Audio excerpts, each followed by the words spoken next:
James Thompson's hands were calloused and stained with wood varnish as he put the finishing touches on his custom workbench inside the cedar shed he'd built from scratch.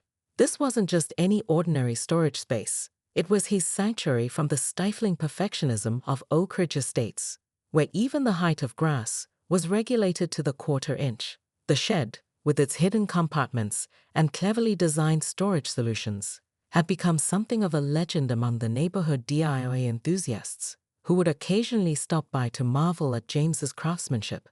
Even Richard Hoffman, the previous HOA president, had grudgingly given his approval during an inspection, muttering, "I guess this falls within guidelines," before shuffling away. James had no idea that his beloved retreat would soon become the center of a suburban power struggle when Patricia Wellington's moving truck arrived next door, bringing with it 3 luxury cars, a yapping Pomeranian, and a woman whose phone was perpetually attached to her ear as she barked orders to various service providers. When she flashed a predatory smile and introduced herself as your new neighbor and, coincidentally, your new HOA president, James felt a chill that had nothing to do with the autumn breeze. That evening, as James organized his collection of hand planes, including his grandfather's antique model that had crafted furniture for 3 generations, he noticed a shadow lingering near his fence.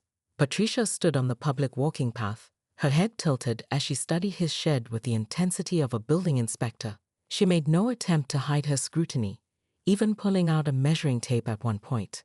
"Just admiring your little structure," she called out when she noticed him watching. "So quaint. I don't believe I saw that in the approved architectural styles for Oak Ridge." James wiped his hands on his work apron. "It was approved 15 years ago. I have all the paperwork if you'd like to see it." Patricia's smile tightened. "Oh, I'm sure I'll need to review all property modifications eventually. As president, I have to ensure our community standards are consistently enforced." The way she emphasized consistently made the hair on James's neck stand up.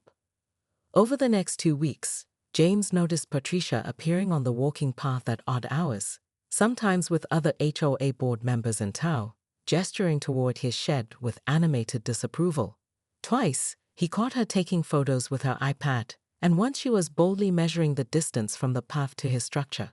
His neighbor Ted warned him over the fence one Saturday, "Watch yourself with that one, James. My cousin lives in Maple Creek Estates, Patricia's last neighborhood." Said she turned their HOA into something between a police state and a reality TV drama before moving here. James shrugged it off. His shed was properly permitted and maintained. What could she possibly do? The answer came sooner than expected. A formal letter arrived, printed on the new HOA letterhead featuring Patricia's signature in flowing script. Notice of potential compliance review. Structure located at 237 Oak Ridge Lane. The letter cited 6 possible violations, including aesthetic incongruence, potential sightline obstruction, and questionable historical approval documentation. As James read through the increasingly absurd claims, his phone rang. It was his sister in Phoenix. "It's Mom," she said, her voice tense. "She's taken a fall. The doctors are saying she'll need surgery and someone to stay with her during recovery. Can you come?" James glanced at the letter, then at his shed. His sanctuary could surely survive a week without him. He had the original approval documents safely stored in his filing cabinet, and the HOA couldn't possibly move that quickly on something so trivial. He couldn't have been more wrong. The grand opening of the Oak Ridge Estates Welcome and Rescue Center featured local news coverage, a ribbon-cutting ceremony, and 7 strategically riled-up canines who performed right on cue. Patricia's frozen smile cracked slightly when the German Shepherd let out a deep, window-rattling bark just as she posed for photographs. "They're just excited to meet their new community advocate," James explained innocently to the reporter. The article, featuring Patricia awkwardly patting a vigorously barking beagle, ran under the headline, "HOA President Leads Innovative Rescue Partnership," making it impossible for her to shut down the program without public backlash. What followed was 2 weeks of psychological warfare. The dogs, rotated daily for maximum adoption exposure, seemed to develop an uncanny sixth sense for Patricia's movements. The husky would begin howling precisely as Patricia settled into her morning meditation. The terrier twins performed their barking duet during her important Zoom calls. The basset's mournful bay would echo across the neighborhood at 5 a.m., just when Patricia had finally fallen asleep after hours of canine serenades.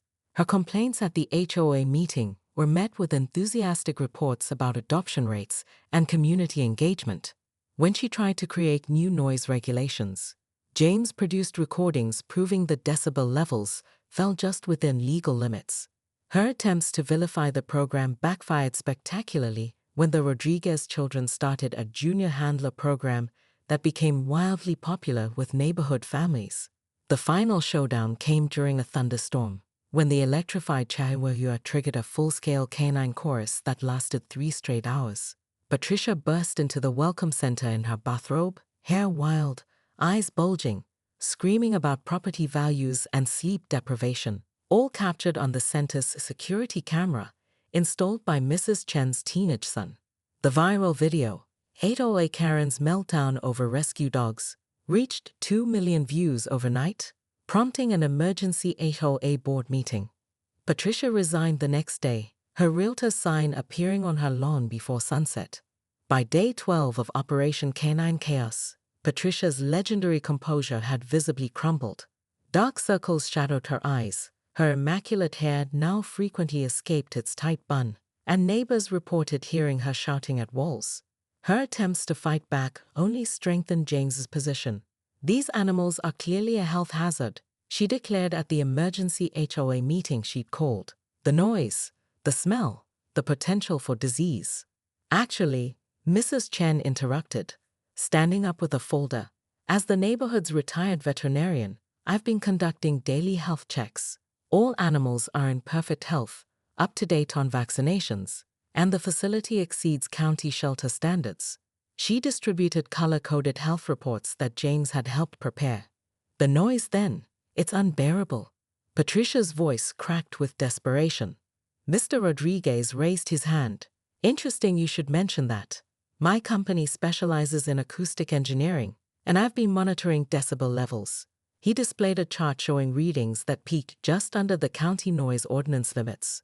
Perfectly legal, unlike, say, restricting children from playing basketball in their own driveways. The board members exchanged uncomfortable glances as Patricia's control visibly slipped. The thunderstorm that night was the final catalyst. At 3 a.m., as lightning crashed overhead, the dog's anxiety triggered what James later described as a canine choir of operatic proportions. The Chihuahua's high-pitched aria set off the basset's booming bass, while the German Shepherd provided percussive woofs that rattled windows. Security footage captured Patricia's spectacular entrance, hair wild, matching designer pajamas set rumpled, one slipper missing. "Enough!" she screamed, voice hoarse from nights of interrupted sleep. "I will not be defeated in my ugly. I hate boyd. I am the HOA Paris IDNT." Officer Max, the German Shepherd, locked eyes with her and delivered a single authoritative bark that silenced the other dogs momentarily. In the quiet that followed, Patricia's unhinged rant continued, including mentions of her superior property values and how she'd transformed this mediocre neighborhood. By morning, the footage had gone viral, #HOA Karen, and #DogDefenders. Local news vans arrived as Patricia's moving company began loading boxes. The emergency board meeting that afternoon was brief. Patricia submitted her resignation via her realtor, who also announced her house was listed significantly below market value for a quick sale. As James was unanimously voted the new Welcome Center director, Officer Max rested his head on James's knee, looking up with what everyone present would swear was a satisfied smile. Patricia Wellington's campaign of neighborhood dominance began with smile-laced threats and escalated to full-blown tyranny with remarkable efficiency. Neighbors whispered about her previous neighborhood. Apparently she'd left after an unexplained disagreement with the HOA board that resulted in 3 resignations. At Oak Ridge, she methodically documented perceived infractions with her ever-present iPad, building dossiers on every resident. Her first targets were easy wins: Mrs. Abernathy's flamingo ornaments, the Rodriguez family's basketball hoop, the Chen's unauthorized vegetable garden. But James knew his shed was compliant. He had the paperwork to prove it. Still, Patricia seemed oddly fixated on it, often stopping on the walking path to take photos, measuring distances with laser precision. "Just routine documentation," she'd say with that plastic smile. When James had to leave town for his sister's medical emergency, Patricia struck.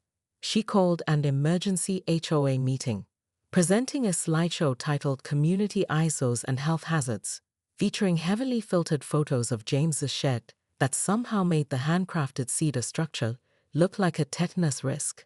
Her coup de grace was producing an obscure bylaw subsection about community enrichment opportunities, and a petition she gathered from non-resident walking path users. The board, mostly Patricia's hand-picked allies, voted to temporarily repurpose the structure. James's return home was announced by the sound of drills and hammers as workers installed an ornate Oak Ridge Estates Welcome Center sign on his shed, now painted a nauseating shade of pastel yellow. His tools and projects had vanished, replaced by branded brochures and a life-sized cardboard cutout of Patricia herself, arms outstretched in artificial welcome. James stood frozen in his driveway, luggage still in hand, as he stared at the monstrosity that had once been his beloved shed. The cedar planks he had hand-selected and weatherproofed were now obscured under a coat of what Patricia's crew had likely called Sunshine Meadow, but what looked more like radioactive custard. The hand-carved door handles had been replaced with brass knobs bearing the HOA logo. "Welcome home." Patricia's voice rang out from behind him. She glided across his lawn in a crisp pantsuit, clipboard in hand. "What do you think of our neighborhood improvement project? We've had such positive feedback already. What have you done?" James managed, his voice barely above a whisper. "Where are my tools? My projects?" Patricia's smile didn't waver. "Oh, we had to clear out all that clutter. Health and safety, you understand. Some items were donated to worthy causes, others were disposed of. We kept anything that seemed of actual value." She checked something off on her clipboard. "You can submit a formal request to review the inventory, though there's a 14-day waiting period." "You had no right," James said, feeling his temperature rising. "I have approval documentation. This is my property."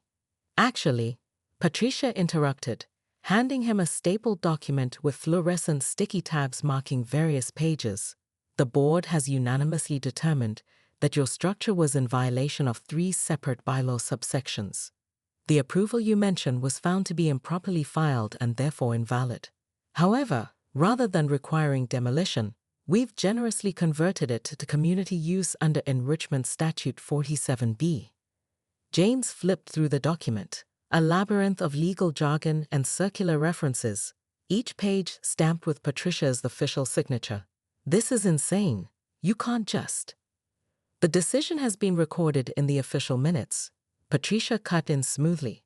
"Appeals can be filed within 72 hours, though I should mention the appeals committee is on hiatus until next quarter." She checked her watch. "Now if you'll excuse me, I'm leading the first official Welcome Center tour in 20 minutes. We're expecting the mayor's wife." As she click-clacked away on her designer heels, James caught sight of Mrs. Rodriguez watching from her porch, her expression a mixture of sympathy and fear. She gave him a small wave before quickly retreating indoors. Inside his house, James discovered a stack of violation notices that had accumulated during his absence. The final one, printed on premium cardstock, detailed the community decision regarding his shed, along with his new annual assessment fee, which had mysteriously increased by exactly the cost of maintaining the Welcome Center. The war for James's shed escalated into a dizzying labyrinth of bylaws, counter-petitions, and increasingly absurd parliamentary maneuvers. James's initial calm approach at the HOA meeting, armed with approval documents and property surveys, was met with Patricia's theatrical production of Robert's Rules of Order, complete with calling points of order every time James spoke more than 30 seconds. His attorney, a seasoned HOA fighter, looked physically ill after reviewing the tangled web of amendments Patricia had quietly passed during her short reign. She's created a legal Gordian knot, the lawyer explained, with clauses that reference other clauses that reference yet other clauses. Meanwhile, Patricia's welcome center evolved into what neighbors secretly called the Shrine of Street Patricia, featuring a photo wall of her neighborhood improvements and a suggestion box that mysteriously contained complaints about properties she already had in her crosshairs. James's grassroots resistance gained momentum when Mrs. Chen's garden was bulldozed for unauthorized use of non-native plants, and the Rodriguez children were fined for excessive recreational noise during their Saturday basketball games.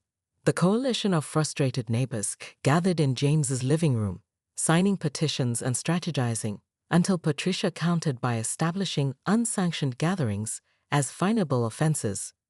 The final indignity came during a neighborhood beautification tour when James spotted his grandfather's antique hand plane, a family heirloom, displayed in the welcome center with a small plaque reading, "Donated by J. Thompson," beside a donation box for Patricia's new Neighborhood Aesthetic Improvement Fund. When he demanded its return, Patricia simply smiled and said, "I'm afraid I'll need to see the original receipt." Without proof of ownership, abandoned items become community property per Bylaw 47.3, subsection J. 3 consecutive HOA meetings left James more defeated each time. Patricia had mastered the art of procedural stonewalling, scheduling his concerns last on the agenda, then adjourning for time constraints just before his turn to speak. On the rare occasions he managed to present his case, board members stared at their phones or whispered among themselves. "I've never seen anything like this," muttered James' attorney, Bill Hargrove, as they left yet another fruitless meeting. "In 20 years of HOA disputes, I've encountered petty tyrants, but Patricia is playing 4D chess while everyone else is playing checkers." He handed James his final bill with an apologetic grimace. "I'd continue pro bono if I thought we could win, but she's got the board wrapped around her finger." That night, an emergency strategy session in James's garage, carefully classified as a plumbing consultation to avoid Patricia's unsanctioned gathering rule, brought together the growing resistance. The Rodriguezes, whose children now played basketball in whispered silence, the Chens, still mourning their heirloom vegetables, Mrs. Abernathy, whose flamingo collection now lived in her basement, and a half-dozen others bearing similar wounds from Patricia's reign. "There must be something we can do," Mrs. Chen insisted, passing around homemade cookies that would have complemented her now-destroyed garden herbs. "I've researched recall procedures," Mr. Rodriguez said, unfolding a printout. "But we'd need a 2/3 vote of all homeowners. And frankly, too many people are scared of becoming her next target. Or they actually like what she's doing," Mrs. Abernathy added bitterly. "The Wilsons told me the neighborhood finally has standards now. What we need," James said, staring at his ceiling, "is something that makes her position untenable. Something that follows all her precious rules, but makes her life miserable enough to quit." The group fell silent, the challenge seemingly impossible. The next morning, James stood at his kitchen window, watching Patricia conduct a tour of her welcome center. He clenched his fists as she gestured proudly toward his grandfather's hand plane, now positioned as a centerpiece among neighborhood memorabilia. Something in him snapped when she ran her manicured fingers along the worn wooden handle, the handle shaped by his grandfather's grip through decades of craftsmanship. His resolve crystallized. If Patricia Wellington wanted to play with rules, he would show her what creative rule following really looked like. The epiphany struck James at 3 a.m. while he was reading Patricia's 27-page Welcome Center Usage Guidelines for the 17th time, searching for any loophole. His bleary eyes focused on a single sentence: "The center shall remain open to all community-enriching activities that promote neighborhood values." As if on cue, his phone pinged with a desperate text from his college roommate Mark. "SOS. Shelter flooding. Need temp homes for 7 dogs. Most vocal ones hardest to place. Any ideas?" The gears in James's sleep-deprived brain began turning with spectacular clarity. The next morning, he showed up at the HOA office dressed in a suit, with color-coded folders and professional presentation materials. "I'd like to volunteer as Welcome Center Activities Coordinator," he announced to Patricia's stunned secretary. His proposal was meticulous, a partnership with Happy Tails Rescue featuring community canine ambassadors that would promote neighborhood values of compassion and civic responsibility. His presentation included glossy photos of adorable puppies, detailed schedules, and projected adoption rates. Patricia, who couldn't resist an opportunity to appear benevolent in public, reluctantly approved the program after adding several restrictions, none of which addressed noise levels or proximity to her bedroom window. James smiled graciously through the negotiations, making small concessions while protecting the core of his plan. That weekend, he worked secretly with the Rodriguez family, experts at soundproofing after their basketball hoop saga, to install strategic acoustic panels in his own home, while leaving the thin-walled shed acoustically enhanced. Mark helped select the Magnificent Seven, a beagle with separation anxiety, terrier twins who barked in synchronized harmony, a husky mix who howled at passing clouds, a basset hound with a foghorn bay, and a tiny chihuahua whose high-pitched yaps could shatter glassware. The pièce de résistance, a retired police German shepherd who still alerted to suspicious activities, like Patricia's early morning power walking routine. James spent the next 3 days transforming the Welcome Center into a state-of-the-art canine showcase. He installed cheerful dog-themed decorations, comfortable crates, and water stations, all meticulously adhering to Patricia's guidelines. But his masterpiece was the subtle acoustic engineering, strategic placement of hard surfaces to maximize sound reflection toward Patricia's property while appearing completely innocent. "This is brilliant," Mark whispered as they arranged the dog beds. "But are you sure she can't shut it down?" "That's the beauty of it," James replied, tapping Patricia's signed approval form. She made such a public show of supporting it, complete with a press release about Oak Ridge's commitment to animal welfare. Backing out now would destroy her carefully crafted image.